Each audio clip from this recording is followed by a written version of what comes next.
வணக்கம் லங்காஃபோ ஊடகங்களே மற்றும் ஒரு காணொலி ஊடாக உங்களை சந்திப்பதில் நான் மகிழ்வடைகிறேன். ஆடி அமாவாசை இந்து சமயத்தவர்களுக்கு மிகவும் புனிதமும் சிறப்புமானதுமான நாளாகும். ஆடி மாதத்தில் வருகின்ற அமாவாசை நாள் ஆடி அமாவாசை விரதம் அனுஷ்டிக்கப்படுகிறது.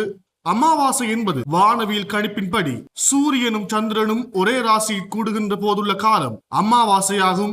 சூரியனை பிதிர்காரகன் என்கின்றோம், சந்திரனை மாதுர்காரகன் என்கின்றோம். எனவே சூரியனும் சந்திரனும் எமது பிதா மாதாக்களாகிய வழிபாட்டு தெய்வங்களாகும்.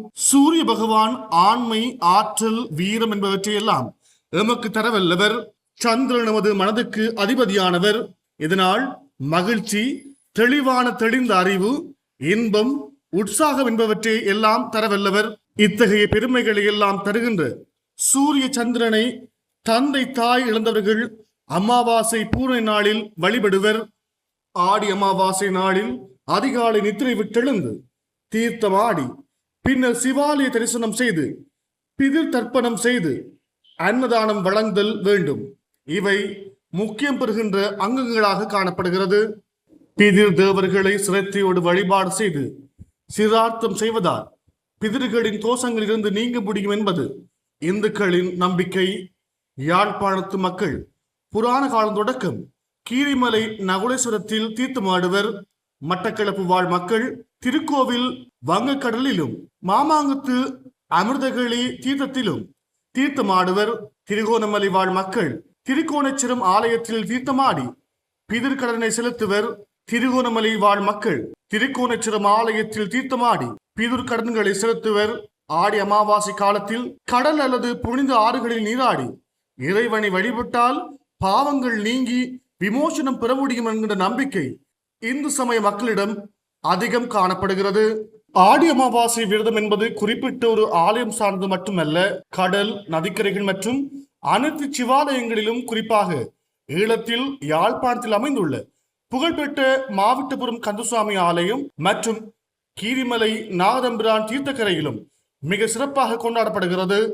மேலும் இந்தியாவில் ராமேஸ்வரம், கன்னியாகுமரி, திருவன்காடு தீர்த்த ஸ்தலங்களிலும் மிகவும் சிறப்புற கொண்டாடப்படுகிறது. கீரிமலை நகுலேஸ்வரம் ஈழம் கடலும் நன்னீர் நிலையும் இணையும் இங்கு ஆடி அமாவாசை அன்று பல்லாயிரக்கணக்கான மக்கள் நீராடி முன்னோர்களுக்கு கடன் செய்வர். மாவட்டபுரம் கந்தசுவாமி ஆலயம் ஆடி அமாவாசை தினத்தில் சிறப்பு வழிபாடுகளும் தீர்த்த உற்சவம். மாவட்டபுரம் கந்தசுவாமி ஆலயம் இங்கு ஆடி அமாவாசை தினத்தில் சிறப்பு வழிபாடுகள் இடம்பெறுகின்ற அதே வேளை தீர்த்த உற்சவம் அங்கு நடைபெறுகின்றமை அன்றைய நாளின் சிறப்பாக காணப்படுகிறது. தீர்த்தார் கடன் மற்றும் தர்ப்பணம் செய்யக்கூடிய மிக முக்கிய திருத்தலம் ராமேஸ்வரம் அக்னி தீர்த்தம். இந்தியா முன்னோர்களின் ஆன்மா சாந்திக்காக நீத்தார் கடன் மற்றும் தர்ப்பணம் செய்யக்கூடிய மிக முக்கிய திருத்தலங்களில் ஒன்றாக ராமேஸ்வரம் அக்னி தீர்த்தம் காணப்படுகிறது.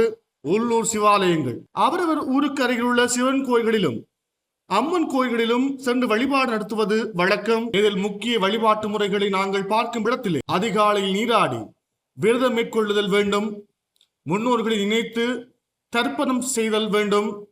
கோயில்களில் இறைவனை வழிபட்டு அன்னதானம் வழங்குதல் வேண்டும். ஆடி அமாவாசை நாளின் போது முன்னோர்களுக்கு, பித்ருக்களுக்கு திதி மற்றும் தர்ப்பணம் கொடுத்து அவர்களின் ஆசி பெறுகின்ற மிக முக்கியமான புனித நாளாகும். கடல் அல்லது நதிக்கரைகளில் நீராடி எள்ளும் தண்ணீரும் உரைத்து வழிபாடுகள் செய்யப்படுகின்றன. யார் விரதம் இருக்க வேண்டும்?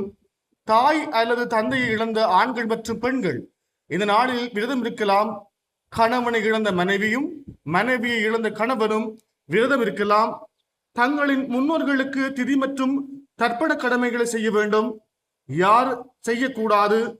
சுமங்கலி பெண்கள், கணவன் உயிருடன் இருக்கும் பெண்கள் ஆடி அமாவாசை விரதம் இருக்கவோ அல்லது தர்ப்பணம் கொடுக்கவோ கூடாது.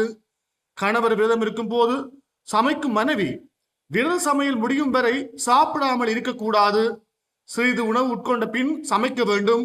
முக்கிய வழிபாட்டு முறைகளில் புனித நீராடல், கடல், ஆறு அல்லது புண்ணிய தீர்த்த தலங்களில் நீராடுதல், தர்ப்பணம், எள்ளு மற்றும் தண்ணீர் கொண்டு முன்னோர்களை நினைத்து வழிபடுதல், தானம், தாகத்துக்கு உணவு வைத்தல் மற்றும் ஏழைகளுக்கு அன்னதானம் வழங்குதல் ஆகியன ஆடி அமாவாசை நாளில் மேற்கொள்ளப்படுகிறது. இது போன்ற பல தகவல்களை தொடர்ந்தும் லங்காஃபோ ஊடகம் ஊடாக வழங்க காத்திருக்கிறோம். தொடர்ந்தும் லங்காஃபோ ஊடகம் ஊடாக இணைந்திருங்கள். நன்றி.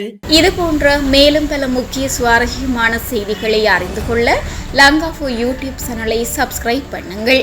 எமது செய்திகள் உடனடியாக கிடைக்க பெல் பட்டனை அழுத்துங்கள். அத்தோடு எமது செய்திகளை மற்றவர்களும் பார்வையிட ஷேர் செய்யுங்கள். நன்றி.